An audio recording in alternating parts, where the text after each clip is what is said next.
হরে কৃষ্ণ, সুপ্রভাত সবাইকে। এখন মায়াপুরে আছি, একটা শান্তময় জায়গায়। কালকে প্রচণ্ড পরিমাণে টায়ার্ড ছিলাম, কারণ সেই ভোরবেলায় বেরিয়েছি। আর বুঝতেই পারছো অতটা পথ জার্নি করে এসে তারপর সারাদিন রোদে রোদে ঘোরা, তারপরে ভ্লগ বানানো। আমার গলাটা অলরেডি হচ্ছে একটু বসে গেছে।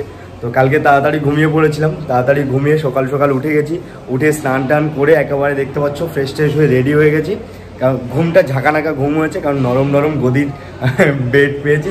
তো যাই হোক, দেখতে পাচ্ছ এখন রেডি ফেডি হয়ে গেছি। এবার আমাদেরকে এই জায়গাটাকে প্রস্থান করতে হবে, কারণ গদা ভবনে আমরা ছিলাম। খুব সুন্দর জায়গা, তোমরা প্লিজ একবার হলেও এসো। আমি প্রথম এপিসোডে তো বলেই দিয়েছি আর দেখিয়েও দিয়েছি গদা ভবনটাকে। এই এপিসোডে আর গদা ভবনটাকে দেখাচ্ছি না, বেশি টাইম নষ্ট করবো না তোমাদের, কারণ নবদ্বীপে যেতে হবে। আর নবদ্বীপে শুনেছি লাল দই বিখ্যাত, সেই লাল দই তো ট্রাই করব। আর নবদ্বীপ ধামটাকেও তোমাদের সামনে হচ্ছে মানে সিনেম্যাটিক শট, তারপরে যদি ড্রোন তো মানে ওখানেও ওড়াতে দেবে না, এখানেও ওড়াতে দেয়নি। তো ড্রোনের শট তো আমি তোমাদের দেখাতে পারবো কিনা আমি আগের থেকে বলতে পারছি না। যদি সুযোগ পাই তাহলে এদিক থেকে ওদিক থেকে হয়তো দেখানোর চেষ্টা করব, আর না হলে তো হবে না। এই আমার গোপ্রো দিয়েই যতটা পারবো আর ফোন দিয়ে যতটা পারবো তোমাদের সামনে তুলে ধরার চেষ্টা করব। এখন আর বেশি বকবক করবো না, কারণ সকালবেলায় খিদে পেয়েছে প্রচণ্ড লেভেলে। এখন একটু দেখি মায়াপুরের কোথাও স্ট্রিট ফুড টুড মানে আশেপাশে কোথাও কি আছে কিনা, সেইগুলোই খাওয়ার চেষ্টা। আর এই আওয়াজ, গদা ভবনটাকে প্রস্থান করতে ইচ্ছা করছে না, কিন্তু কিছু করার নেই। আমাদের এবার নবদ্বীপের দিকে যেতে হবে, আর জায়গাটা তো অবশ্যই ছাড়তে হবে। এটা তো আর আমার বাড়ি না। মানে খুব সুন্দর, মানে ডেকোরেশনটা যে এত সুন্দরভাবে সাজিয়েছে, মানে যে আর কি ভবনটা তৈরি করেছে তার আইডিয়াটা খুব সুন্দর। এবার একটু পেট পুজো করতে হবে, কারণ সত্যি ছুঁচোয় ডন দিচ্ছে পেটের ভেতরে, খিদে পেয়েছে। এবার একটু দেখি আশেপাশে কোথায় ভালো রেস্টুরেন্ট কিংবা স্ট্রিট ফুডের দোকান আছে, সেখানে গিয়ে খাবো। মানে প্রথম এপিসোডে দেখিয়েছিলাম স্ট্রিট ফুড, এখানে ট্রাই করেছিলাম, অতটাও ভালো লাগেনি। মানে মোমো খেয়েছিলাম, সে পাউরুটির ভেতরে আর কি কিছু কর্ন ফন এইসব দেওয়া ছিল। মা এইদিকে এসো। Govinda's restaurant, the higher taste. এখানে লেখা আছে Govinda's restaurant, the higher taste. দেখা যাক কতটা টেস্ট হায়ার হয়। তো এখন আমরা হচ্ছে গোবিন্দাস রেস্টুরেন্টে ওখানে যাব। ভাবছিলাম যে কোথায় যাব। আর গোবিন্দাস রেস্টুরেন্টে আমি অনেক নামও শুনেছি, আমার মনে ছিল না, বাট চোখের সামনে যখন দেখতে পেলাম ওই ব্যানারটা, তখন অবশ্যই যাওয়া যাক। হায়ার টেস্ট নাকি লোয়ার টেস্ট সেটা ওখানে গেলেই বুঝতে পারবো। মন্দির প্রাঙ্গণের ভেতরে তো কোনো রকম ক্যামেরা বলো, ফোন বলো, মানে ইলেকট্রিক গ্যাজেটই হচ্ছে নিয়ে যাওয়া যায় না। তো দ্যাটস ওয়াই আমি এই ভেতরে রাধা মাধব মন্দির, যেটা সন্ধ্যাবেলায় আরতি হয়, মায়াপুরে এসে যদি এই রাধা মাধব মন্দিরের এখানে যদি তোমরা সন্ধ্যাবেলায় আরতি না দেখো না, তাহলে অনেক কিছু মিস করে যাবে। কালকে দেখলাম তো নিজের চক্ষু দিয়ে, ক্যামেরা বন্দি তো করতে পারিনি, কারণ এখানে তো ক্যামেরা করা বারণ, নিষেধ, ভেতরে কোনো কিছু অ্যালাউ নেই। তো তার জন্য তোমাদেরকে আমি দেখাতে পারিনি। এটা হার্বাল টি, কোনো রকম চা পাতা নেই, তাই তো? কোনো চা পাতা নেই। এটা গভর্নমেন্টের যে আয়ুষ মন্ত্রণালয়, হ্যাঁ, আয়ুষ মন্ত্রণালয়ের নির্দেশিত যে 17টা জড়িবুটি, যেমন যষ্টি মধু, তারপরে আপনার পিপল, এলাচ, আচ্ছা, এরকম বিভিন্ন ব্ল্যাক পেপার। বাহ বাহ বাহ, খুব সুন্দর। ফার্স্ট টাইম আপনাদের এখানে আসলাম, অনেক নাম শুনেছি আপনাদের এই রেস্টুরেন্টে, তাই জন্য ট্রাই করছি। মানে উইদাউট চা পাতা, চায়ের গুঁড়ো সব কিছু দিয়ে এটা তৈরি করা। কী কী দেওয়া সেটা তো ওখানে উনি বললেন। তো ট্রাই করে দেখি হার্বাল টি গোবিন্দাসের। উফ, আমি এরকম চা আগে খাইনি, মানে চা পাতা ছাড়া চা, মানে সত্যি অপূর্ব সুন্দর টেস্ট লাগলো প্রথম চুমুকেই। হা, অসম্ভব সুন্দর। মানে ইমিউনিটি বুস্টিংয়ের জন্য একটা ব্যাপার আছে ভেতরে। সকালবেলা বেশ একটা আলাদাই রিফ্রেশমেন্ট দিচ্ছে চাটা, অপূর্ব সুন্দর লেগেছে। আমি জাস্ট প্রেমে পড়ে গেছি এই চাটার। মানে উইদাউট চা পাতা, চাগুলো দিয়ে মানে কিভাবে যে বানিয়েছে, হ্যাটস অফ। মানে যারা বানায় তারাই জানে, আমরা জানলে তো আমরা মানে কোটিপতি হয়ে যেতাম রেস্টুরেন্ট বানিয়ে। এই গোবিন্দাস রেস্টুরেন্টের এখানে হচ্ছে দুটো ভাগ আছে। একদিকে হচ্ছে ওই হার্বাল টি, স্ন্যাক্স, কেক, এইগুলো খাওয়ার জন্য তোমরা এই সাইডটা, মানে যেখানে প্রথমে হার্বাল টি খেলাম সেখানটা পেয়ে যাবে। আর পাশে হচ্ছে, তার ঠিক পাশেই একটা রেস্টুরেন্ট মতো করা আছে, যেখানে বসে খাওয়ার জন্য মানে দুপুরের লাঞ্চ, সকালে ব্রেকফাস্ট, রাতের ডিনার সব কিছু করতে পারবে তোমরা পাশে। তো সেই জায়গাটায় গিয়ে এখন হচ্ছে আমরা একটু টুকটাক করে দেখি ব্রেকফাস্টে কী করা যায়। ইন্টারনেটে গোবিন্দাস রেস্টুরেন্টের অনেক নাম শুনেছি, তো তার জন্য সকালে টুকটাক পেট পুজো করার জন্য চলে গেলাম গোবিন্দাস রেস্টুরেন্টে। আমরা টুকটাক খাবারের জন্য এখানে অর্ডার করেছিলাম পুরি সবজি এবং মশালা ধোসা। তো যাই হোক গোবিন্দাস থেকে আমরা একটু পেট পুজো করলাম। খাবার মোটামুটি ছিল, আহামরি ভালো ব্রেকফাস্ট সেরকম টাইপের না, মানে হয়তো অন্যান্য জিনিসগুলো হয়তো ভালো, আমরা যেগুলো ট্রাই করেছিলাম সেগুলো হয়তো তুলনামূলকভাবে একটু ভালো। মানে পুরি খেয়েছিলাম আমি পুরি সবজি, মানে আর বোন খেয়েছিল হচ্ছে তোমার মশলা ধোসা। তো মোটামুটি মশলা ধোসা ও বললো যে ভালো হয়েছে, আর আমার পুরি সবজিটা মোটামুটি লাগলো, তুলনামূলক একটু বেটার। তো এখন সময় হয়েছে মায়াপুরে ইসকনকে বিদায় জানানো। Tata Mayapur ISKCON. আর যারা মায়াপুর থেকে দেখছো তাদেরকেও টাটা। এখন হচ্ছে আমরা যাব নবদ্বীপে। এখান থেকে একটু মহাপ্রসাদ কিনে নিই, এগুলো মহাপ্রসাদ তো কিনে নিই একটু বাড়ির জন্য। 2 পিস নিয়ে নিলাম, 60 টাকা করে নিল। মায়াপুর লঞ্চ ঘাট থেকে নবদ্বীপ ঘাট যাওয়ার জন্য টিকিটের মূল্য 8 টাকা। মায়াপুর লঞ্চ ঘাট থেকে ডিরেক্ট তোমরা নবদ্বীপ ঘাটে লঞ্চে করে পৌঁছে যাবে। তার মাঝখানে পড়বে জলঙ্গি এবং গঙ্গা নদীর মিশ্রণ। বিষয়টা কেমন যেন অদ্ভুত না? এক পাশে ঘোলাটে জল আর এক পাশে স্বচ্ছ জল। যে ঘোলাটে জলটা তোমরা দেখতে পাচ্ছ ওটা গঙ্গা নদীর জল, আর যে স্বচ্ছ জলটা তোমরা দেখতে পাচ্ছ ওদিকে সেটা হলো জলঙ্গি নদীর জল। দুটো নদীর মিশ্রণ একত্রিত হয়েছে এই নবদ্বীপ এবং মায়াপুরের মধ্যবর্তী স্থানে।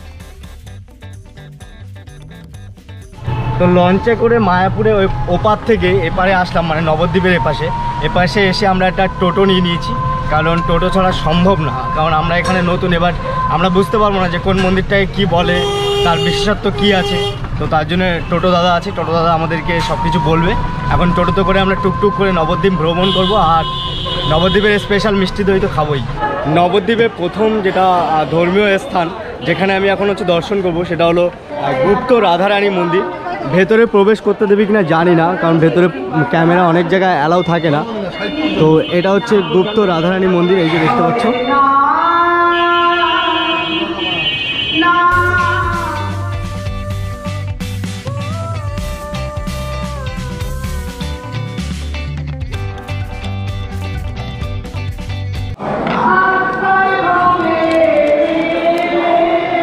গুপ্ত বৃন্দাবন দেখার জন্য 10 টাকা করে পার হেড টিকিট, 30 টাকা, ঠিক আছে 3 জন। গুপ্ত বৃন্দাবনের ভেতরে ঢুকে গেছি। ও হো কি অপূর্ব দৃশ্য। বাইরে লেখা আছে ব্যানারে যে গুপ্ত বৃন্দাবন, তো সত্যিই তাই গুপ্ত বৃন্দাবন। ভেতরে বৃন্দাবনের ওখানে যে ফিলটা পাবে তোমরা সেটা এখানে পাবে। রাসের সময় আমরা বিভিন্ন ছোট ছোট পুতুল দেখে থাকি, ঠাকুর দেখে থাকি অনেক, যেরকমভাবে তৈরি করা হয় ভেতরটা সেরকমই।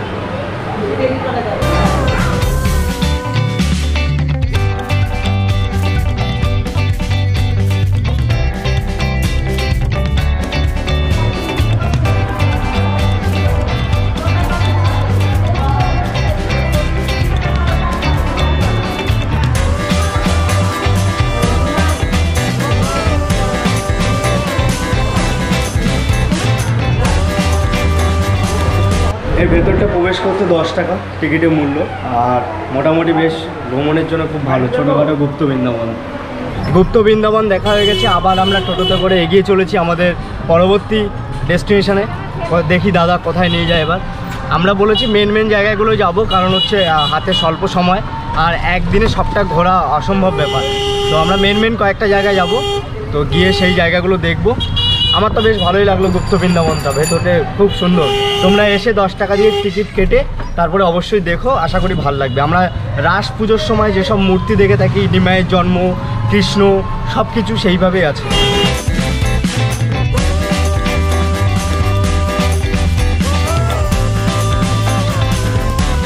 তো আমরা এখন হচ্ছে আর একটা মন্দিরে চলে এসেছি, যেখানে নরহরি। অ্যালাউ নেই ক্যামেরা, এটা তো মোবাইলেরই মতো তো। ঠিক আছে, থ্যাংক ইউ দাদা। আমি ব্লগ বানাচ্ছি ইউটিউবের জন্য, অসুবিধা নেই। নরহরিধাম মন্দিরের ভেতরে ঢুকতেই প্রথমেই বিপত্তি। আমাকে বলল ক্যামেরা করা যাবে না, মোবাইলে ফটো তোলো, ভিডিও করো। তো আমি বললাম যে এটা মোবাইলেরই মতো, গোপ্রোতে আর কতটা কি হবে।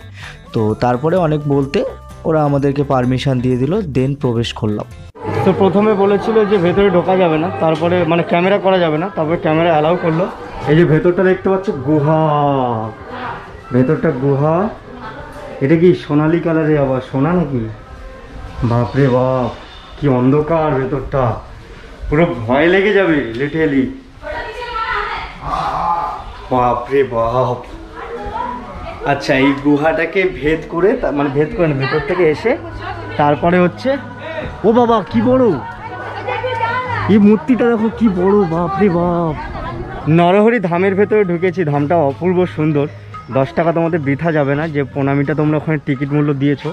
ভেতরে অপূর্ব সুন্দর দৃশ্য আছে, তো সেগুলো আমি মুখে বলে তো বোঝাতে পারবো না কার কি ইতিহাস আছে। তো তোমরা সিনেম্যাটিক শট দেখো, এখানে কিছু ক্লিপ আমি তোমাদের দেখাচ্ছি, সেগুলো দেখো।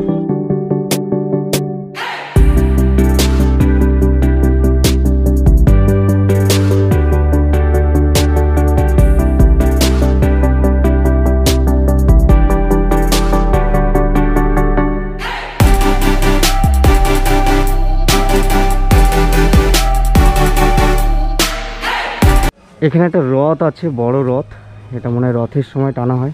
কাছি আছে এখানে দড়ি, এটা আমি ফ্রন্ট থেকে দেখাতে পারছি না কারণ ওপাশে জায়গা নেই, পেছন থেকে দেখালাম রথটা। এখানে শুধু ঠাকুরের স্ট্যাচু দেখো কত, শুধু শ্রীকৃষ্ণ আর নিমাই, প্রচুর স্ট্যাচু, অপূর্ব সুন্দর লাগছে, পুরো চোখ জুড়িয়ে যাচ্ছে দেখে। তোমরা ক্যামেরার ওপার থেকে দেখে কেমন কি অনুভব করছো বুঝতে পারছি না, বাট আমি ক্যামেরা তো সামনে আছে কিন্তু আমার চোখটা তো দৃশ্যগুলোর দিকে, মানে অপূর্ব সুন্দর লাগছে।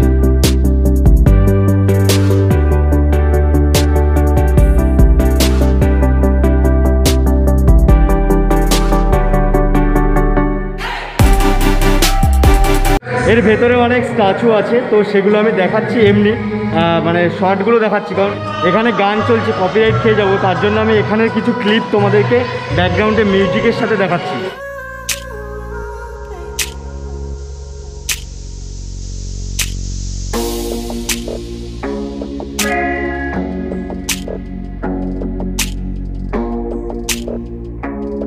এই যে এটা দেখতে পাচ্ছ, এটা 60 ফুটের নরহরির মূর্তি, 60 ফুট, বাপরে বাপ।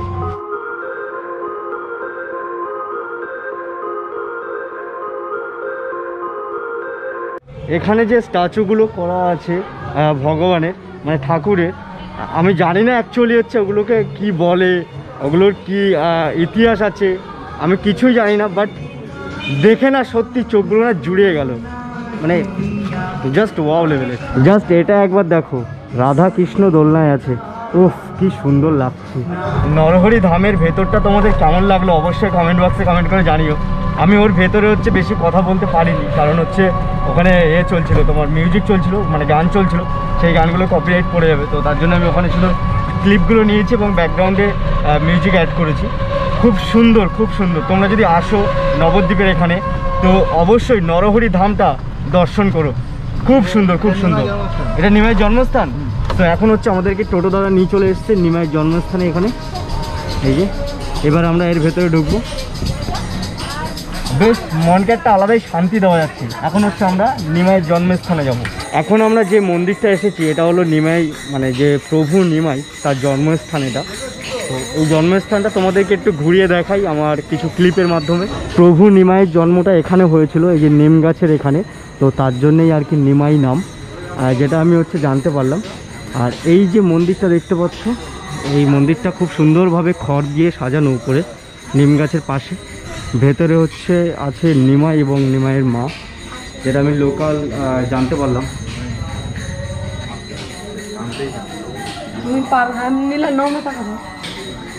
এখানে একটা ভোলে বাবার মন্দির আছে।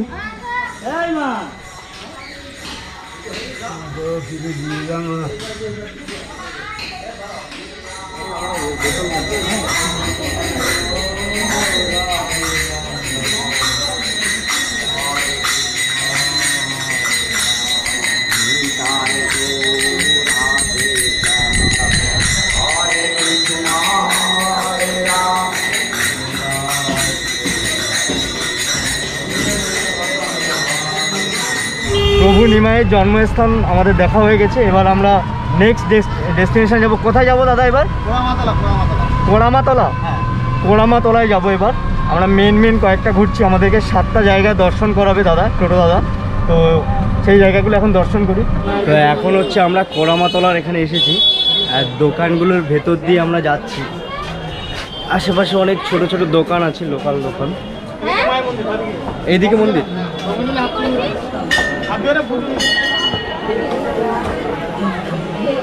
মা ভবতারিণী দেখি।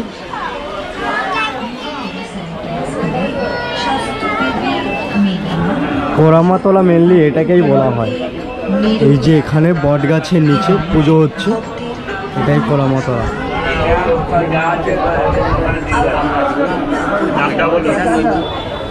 আচ্ছা, আমি এতক্ষণ ভুল বলছিলাম,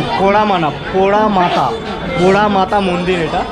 এই যে দেখতে পাচ্ছ বট গাছের এখানে অনেকে মানত করছে, মানত করে অনেকে ফুল, তারপরে সুতো দিয়ে না, এটা কলা গাছের হচ্ছে কিছু গাছের যে অংশটা সেইটা দিয়ে বেঁধে দিচ্ছে সবাই। গলার অবস্থা এতটাই খারাপ, মানে ঠান্ডা গরম করে এতটাই আমার অবস্থা খারাপ হয়ে গেছে, আমি ভালোভাবে কথা বলতে পারছি না, মানে জোরে জোরে কথা বলতে হচ্ছে, মানে আটকে আটকে আসছে কথা। তোমরা ভয়েস শুনে বুঝতে পারছো। গলাটাকে আগে ঠিক করতে হবে, না হলে আমি বাড়ি গিয়ে ব্যাকগ্রাউন্ডে যেসব কথাগুলো বলবো ভেবেছিলাম এডিটের সময়, সেগুলো হয়তো বলতে পারবো না। তো গলাটাকে আগে সুস্থ করতে হবে, এখন ঠান্ডা কিছু খাওয়া যাবে না মোটামুটি। এখন আমরা যে মন্দিরটা এসেছি এটা হলো সোনার গৌরাঙ্গ মন্দির। সোনার গৌরাঙ্গ মন্দিরে এখানে আমরা এখন ভিজিট করেছি। এখানেও ভেতরে 10 টাকা মূল্য টিকিটের, তারপরে আমরা ভেতরে গিয়ে দেখতে পাবো অ্যাকচুয়ালি কী আছে।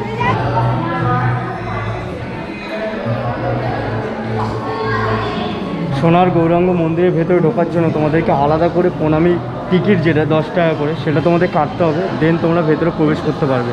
তো এখন হচ্ছে আমরা 10 টাকা করে টিকিটটা কেটে নিই। আমাদের 4টে দিন। সোনার গৌরাঙ্গ, মাঝখানে রূপোর সিংহাসনে সোনার গৌরাঙ্গ। একটু বলবেন? হ্যাঁ, পাশে রাধা কৃষ্ণ, এক নাম হচ্ছে শ্যাম সুন্দর।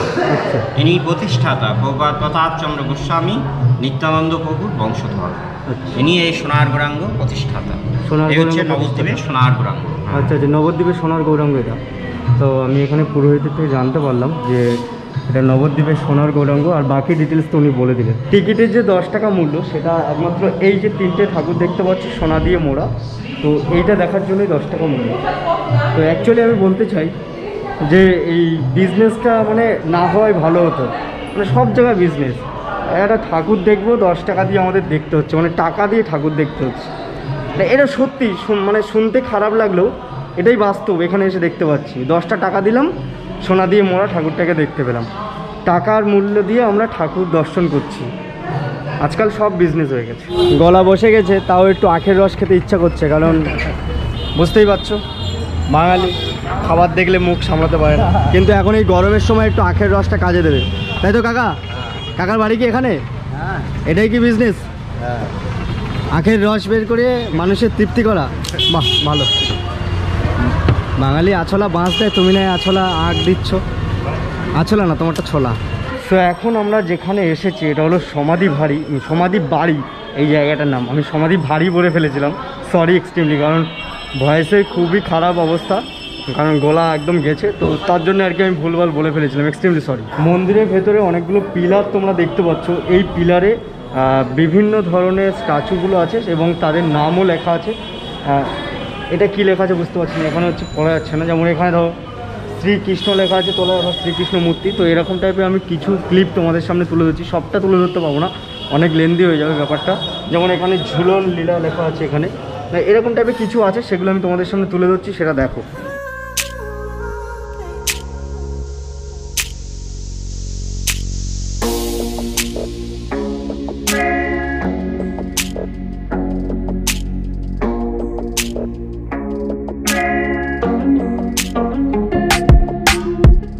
আমরা নবদ্বীপের এখানে অনেকগুলো মন্দিরে ঢুকলাম, সবগুলো মন্দিরের তো ইতিহাস জানি না, তো তার জন্য হয়তো তাড়াতাড়ি আমরা ঘোরাঘুরি হয়ে গেল। তাড়াতাড়ি না, এখন বেশ দুপুরবেলা হয়ে গেছে, 12টার সময়। সেই সকালে বেরিয়েছিলাম, আর রোদের উত্তাপ এখন খুব। তো আমরা আর কোনো মন্দির এখন ঘুরছি না, এখন আমরা হচ্ছে কী বলে ওই নবদ্বীপ ঘাট, তাই তো দাদা?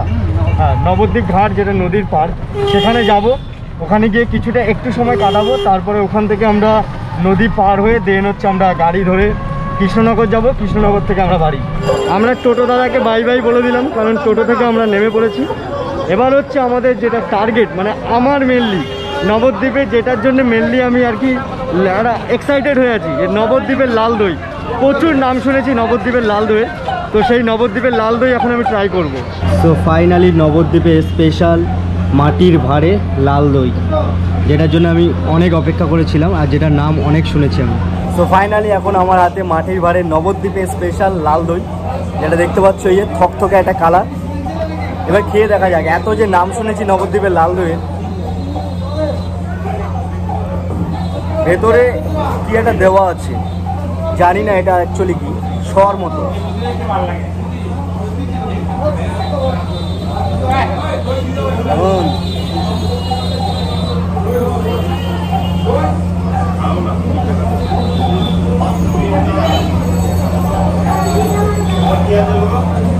ফাটাফাটি হয়েছে, ফাটাফাটি।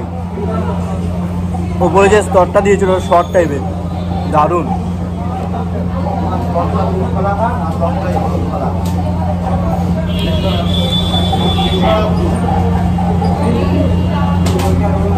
তো অলরাইট আমাদের ছোট্ট করে দুদিনের যে ট্যুরটা ছিল সেটা আজকে এখানেই শেষ করছি, কারণ বেশি আর লেন্দি করবো না ব্লগটা। আমাদেরও বাড়ি যেতে হবে অনেকটা দূর, কারণ কৃষ্ণনগর থেকে এবার আমরা ট্রেন ধরবো, ট্রেন ধরে টুকটুক করে আমরা বাড়ির দিকে এগিয়ে যাব। সো ব্লগটা আর বেশি আমি লেন্দি করবো না। আজকের ব্লগটা কেমন লাগলো অবশ্যই কমেন্ট বক্সে কমেন্ট করে জানিও। আর মায়াপুর আর নবদ্বীপ মিলে দুটো ব্লগ বানিয়েছি, সেই দুটো ব্লগের মধ্যে কোন ব্লগটা তোমাদের সবথেকে বেশি ভালো লেগেছে সেটাও অবশ্যই জানিও। আর ফার্স্ট পার্টটা যদি না দেখে থাকো ডিসক্রিপশন বক্সে প্রথমে আমি লিঙ্ক দিয়ে দেবো, ওখান থেকে তোমরা চেক আউট করে নিও। যাদের বাড়ি কৃষ্ণনগরে কিংবা মায়াপুরে আশেপাশে কিংবা নবদ্বীপে তারা অবশ্যই কমেন্ট সেকশানে কমেন্ট করে জানিও। আর এখানে এসে অনেকের সাথে দেখা হয়েছে, মানে অনেকের কাছে এসে কথাও বলেছে, ভালোও লেগেছে আমার বেশ। তো তাদের সবাইকে থ্যাংক ইউ সো মাচ কাছে এসে কথা বলার জন্য। সো আর কিছু বলবো না, ভালো লাগলে লাইক করো, শেয়ার করো, প্রচুর প্রচুর প্রচুর পরিমাণে শেয়ার করে দাও। ফেসবুক থেকে যারা দেখছো তারা অবশ্যই পেজটাকে ফলো করে নাও, আর যারা ইউটিউব থেকে দেখছো তারা অবশ্যই চ্যানেলটাকে সাবস্ক্রাইব করে নিও। আর ইনস্টাগ্রামে না ফলো করে থাকলে অবশ্যই ফলো করে নিও। সাইডে দেখো যে কোনো এক সাইডে হচ্ছে আমার ইনস্টাগ্রামের স্ক্রিনশটটা দেখা যাচ্ছে, দেখে নাও আর ফলো টলো করে নাও, ভালো লাগে। গলার অবস্থা খুব খারাপ, গলাটাকে ঠিক করতে হবে, দেন এডিটে বসবো।